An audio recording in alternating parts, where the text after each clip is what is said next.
Hello guys everyone, আজ আমি আপনাদের মাঝে নিয়ে আসলাম কুমির এবং পাইথন অজগর সাপ যাকে বলে। কুমিরের বাচ্চা থেকে কিভাবে অজগর সাপটি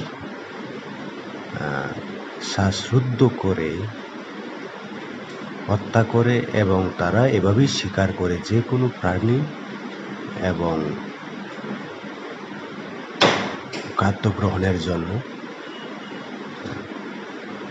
বিশাল অজগর সাপটি যেন ছোট্ট বাচ্চা কুমিরটি যেন তার কাছে অসহায়, যে কোনো প্রাণী থেকে এভাবেই তারা শ্বাসরুদ্ধ করে হত্যা করে এবং তারপরে শিকার করে গিলে ফেলে।